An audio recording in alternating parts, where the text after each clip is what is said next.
Bonjour à tous. Je vais aujourd'hui, pour conclure, parler d'un autre public qu'on a peu évoqué aujourd'hui et qui pour autant est un utilisateur de produits phytosanitaires professionnels, lui aussi, en contact lui aussi avec des produits phytosanitaires du même type, avec parfois peut-être une toxicité un peu moins grande sur les produits, mais néanmoins qui peut être confronté à une utilisation avec un risque là aussi.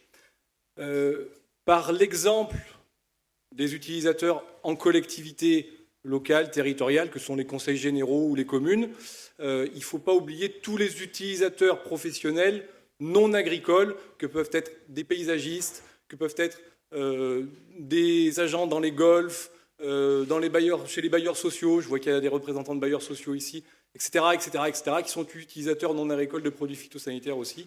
Et donc, tous ces utilisateurs-là sont confrontés aux mêmes difficultés et aux mêmes solutions pour se prévenir des risques. Donc là, on va voir par ces quelques exemples les solutions qui sont mises en œuvre pour les actions qui sont mises en œuvre pour réduire l'exposition. Il s'appelle pas Marcel, mais lui c'est un vrai. Et il utilise des produits phyto lui aussi. Et depuis 2002, on travaille en Auvergne sur ce sujet-là, puisque la Fredon Auvergne est chargée de réaliser les actions du groupe Phyto-Auvergne. Vous retrouverez toutes les informations sur le site internet qui vous est cité ici.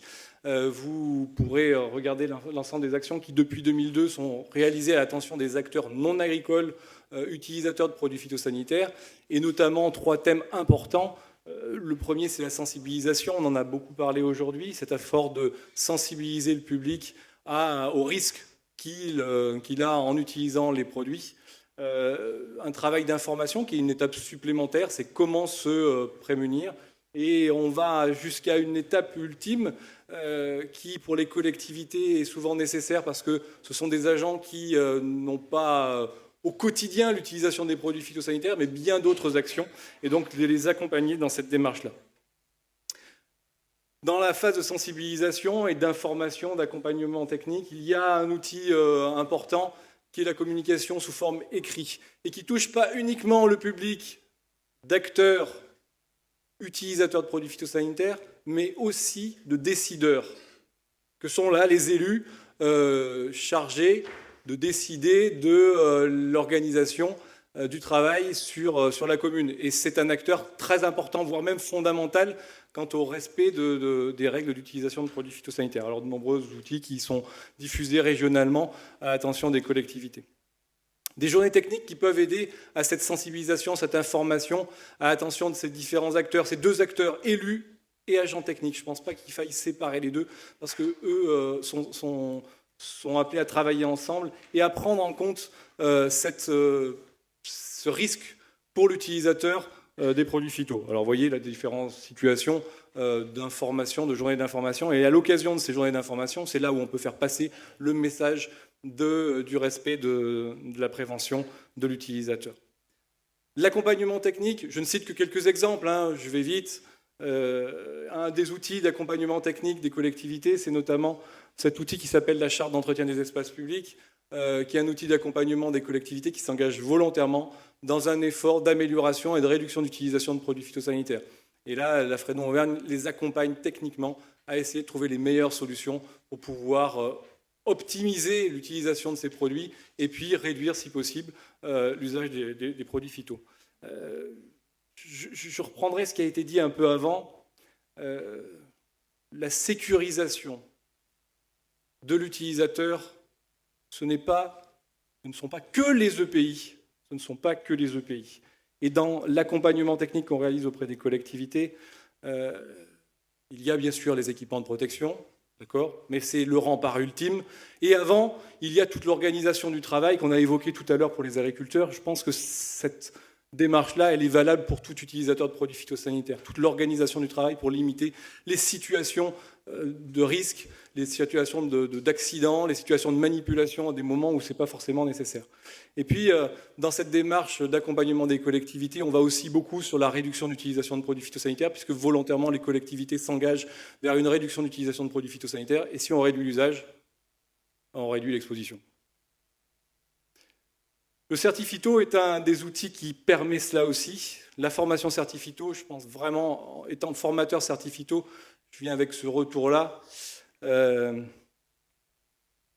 C'est vraiment un lieu où on peut faire passer le message de la réduction des risques pour l'utilisateur, parce que dans la formation même, dans les 2 jours, il y a une part importante qui est prévue pour la sécurité de l'utilisateur. C'est obligatoire, cette formation. Donc avant, quand on faisait des formations et qu'on voyait arriver toujours les mêmes, ceux qui étaient convaincus des risques, là, on a l'obligation que tout utilisateur de produits phytosanitaires puisse avoir accès à cette information-là. Vraiment, cette force-là, cette formation certifito, c'est, à mon avis, vraiment fondamental. Et je pense qu'il y aura un avant et un après certifito concernant beaucoup de choses sur les phytos et notamment sur la sécurité de l'utilisateur. Et notamment sur les 3 volets, sur les 3 points que j'ai évoqués tout à l'heure sur l'accompagnement technique. Il y a quelque chose qu'on mesure peut-être pas assez, mais vis-à-vis des agents de collectivité notamment, je pense que pour les autres utilisateurs, c'est le cas aussi. C'est un ressenti, on n'a pas fait d'études là-dessus, une étude sociologique pour mesurer l'impact des médias sur ces utilisateurs, mais je pense clairement que depuis plusieurs années, on parle des phytos dans les médias et que ça a modifié de façon très importante notre perception de ces produits qui peuvent présenter un risque. Je finirai juste là-dessus. J'ai commencé à travailler avec les collectivités en 2002, avec les agents des collectivités, et quand je venais les voir, sur la bonne utilisation des produits, sur la préservation de l'utilisateur, je disais, mais qu'est-ce que tu nous emmerdes avec tes conneries? C'est pas vrai, j'ai toujours manipulé, comme le disait tout à l'heure, j'ai toujours manipulé les produits, parfois à la main, en mélangeant dans le pulvé à la main. Je suis pas malade, tout va bien. Voilà. Et puis je fais encore des formations certifito ces temps-ci avec des agents des collectivités. On est en 2015. Et les mêmes agents me disent aujourd'hui, alors je ne généralise pas, mais je le ressens de façon très très forte, me disent, mais j'en veux plus de ta saloperie, qu'est-ce que tu viens nous former à l'utilisation des produits phyto? Moi je dis aux élus, je ne veux plus les utiliser.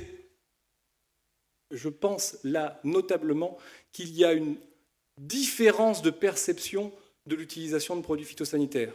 Je sens bien que ce sont des salariés. Vous disiez ce matin, ce sont des salariés. Il n'y a pas la même perception que pour le décideur. Je le vois pour les paysagistes. Les paysagistes qui sont salariés et le chef d'entreprise n'ont pas la même perception parce qu'il y a un souci de rentabilité, il faut avancer, on est coincé par l'organisation même du travail. Là, ce sont des salariés et beaucoup ne veulent plus utiliser ces produits phyto. Ils s'y sont contraints parce que c'est leur travail. Ils sont appelés à se protéger, mais de plus en plus, volontairement, ils souhaitent aller vers d'autres solutions.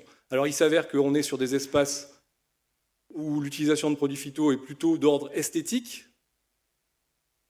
Alors c'est plus facile de se passer de produits phytosanitaires que dans un milieu économique. Et donc je pense que là, on va avoir de bons exemples de meilleure prévention et de moins grande utilisation de produits phytosanitaires. Merci pour votre attention.